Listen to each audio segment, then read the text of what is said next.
And that takes me to the next area that we've seen a lot of activity and we've been very fortunate to be involved in, which is the area of same-sex marriage. And we were honored and privileged and just tickled pink, as Bill Sheppard likes to say, that the plaintiffs asked us to be their lawyers in the case of Brenner versus Scott. And that is the case that was decided by Judge Hinkle in Tallahassee, which struck Florida's same-sex marriage ban. Now, that case is on appeal to our 11th Circuit. However, many circuits throughout the country have already decided this issue. And we talk about the Supreme Court action, but Matt, why don't you explain how the Supreme Court's inaction in the same-sex marriage area actually has produced the greatest change, because now we have, I believe it's 35 states where same-sex marriages are recognized because of what the U.S. Supreme Court did not do. The last I looked, in surveying the cases around the country when we were briefing this in the Brenner case, I'm only aware of 2 decisions that upheld these same-sex marriage bans. I think one was a federal court in Louisiana and maybe a state court decision in Tennessee.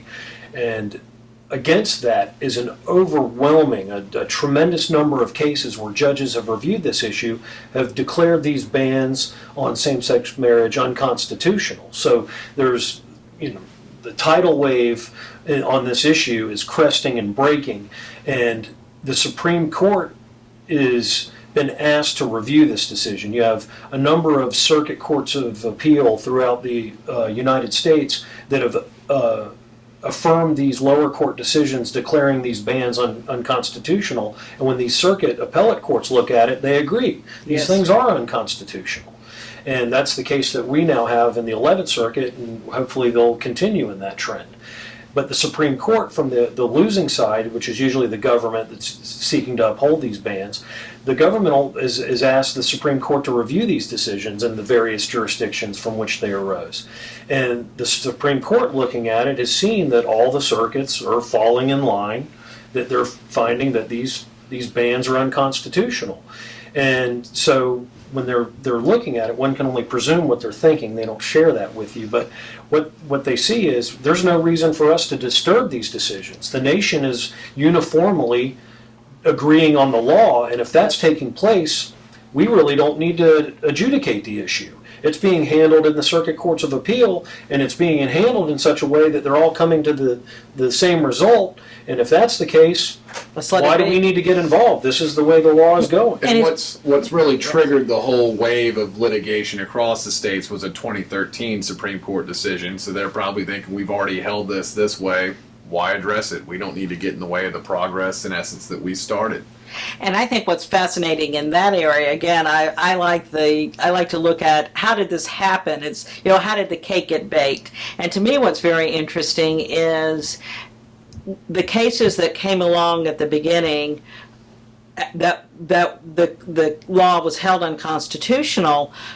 When it went up to the Supreme Court, both sides asked the court to take the case. So you had both the plaintiffs and the defendants saying, decide this issue, and the court saying, not so much. The other thing that was interesting to me was all of these cases had what we call stays. So the lower decision was stayed, and therefore people that wanted to get married could not get married. What happened when the Supreme Court denied certiorari, which means it denied review, it also lifted all of these stays. So in cases like Wyoming and Alaska and Kansas and Idaho, that you would think would be the very last places that would allow same-sex marriages, because the stay was lifted, they were required to allow same-sex marriage. What has happened in our case is that Judge Hinkle has also issued a temporary stay, but that stay will expire.